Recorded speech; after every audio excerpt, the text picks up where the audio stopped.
पौराणिक काल में भगवान श्री राम के वंश में अयोध्या नगरी में एक चक्रवर्ती राजा हरिश्चंद्र नाम का एक राजा था। राजा अपनी सत्यनिष्ठा और ईमानदारी के लिए प्रसिद्ध थे। एक बार देवताओं ने इनकी परीक्षा लेने की योजना बनाई। राजा ने स्वप्न में देखा कि ऋषि विश्वामित्र को उन्होंने अपना राजपाट दान कर दिया है। सुबह विश्वामित्र वास्तव में उनके द्वार पर आकर कहने लगे, तुमने स्वप्न में मुझे अपना राज्य दान कर दिया।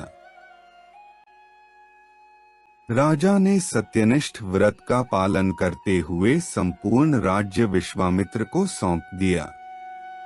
दान के लिए दक्षिणा चुकाने हेतु राजा हरिश्चंद्र को पूर्व जन्म के कर्म फल के कारण पत्नी, बेटा एवं खुद को बेचना पड़ा।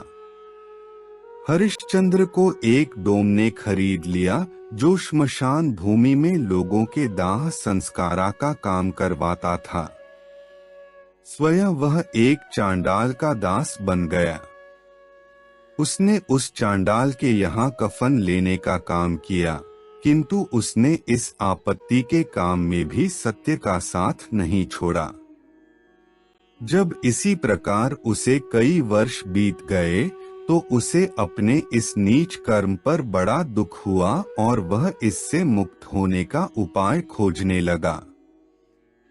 जब इसी प्रकार उसे कई वर्ष बीत गए तो उसे अपने इस नीच कर्म पर बड़ा दुख हुआ और वह इससे मुक्त होने का उपाय खोजने लगा। वह सदैव इसी चिंता में रहने लगा कि मैं क्या करूं, किस प्रकार इस नीच कर्म से मुक्ति पाऊं। एक बार की बात है, वह इसी चिंता में बैठा था कि गौतम ऋषि उसके पास पहुंचे। हरिश्चंद्र ने उन्हें प्रणाम किया और अपनी दुख भरी कथा सुनाने लगे। राजा हरिश्चंद्र की दुख भरी कहानी सुनकर महर्षि गौतम भी अत्यंत दुखी हुए और उन्होंने राजा से कहा, हे राजन, भादो माह के कृष्ण पक्ष की एकादशी का नाम अजा है। तुम उस एकादशी का विधान पूर्वक व्रत करो तथा रात्रि को जागरण करो। इससे तुम्हारे सभी पाप नष्ट हो जाएंगे। महर्षि गौतम इतना कहकर आलोप हो गए। अजा नाम की एकादशी आने पर राजा हरिश्चंद्र ने महर्षि के कहे अनुसार विधान पूर्वक उपवास तथा रात्रि जागरण किया। इस व्रत के प्रभाव से राजा के सभी पाप नष्ट हो गए। उस समय स्वर्ग में नगाड़े बजने लगे तथा पुष्पों की वर्षा होने लगी। उन्होंने अपने सामने ब्रह्मा, विष्णु, महेश तथा देवेंद्र आदि देवताओं को खड़ा पाया। उन्होंने अपने मृतक पुत्र को जीवित तथा अपनी पत्नी को राजसी वस्त्र तथा आभूषणों से परिपूर्ण देखा।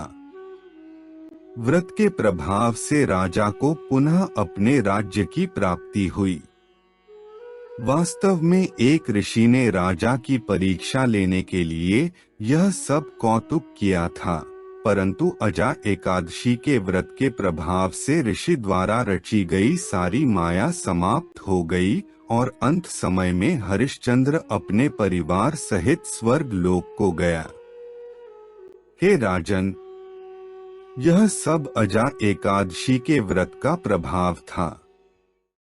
जो मनुष्य इस उपवास को विधान पूर्वक करते हैं तथा रात्रि जागरण करते हैं, उनके सभी पाप नष्ट हो जाते हैं और अंत में वे स्वर्ग को प्राप्त करते हैं। इस एकादशी व्रत की कथा के श्रवण मात्र से ही अश्वमेध यज्ञ के फल की प्राप्ति हो जाती है। जय श्री हरि।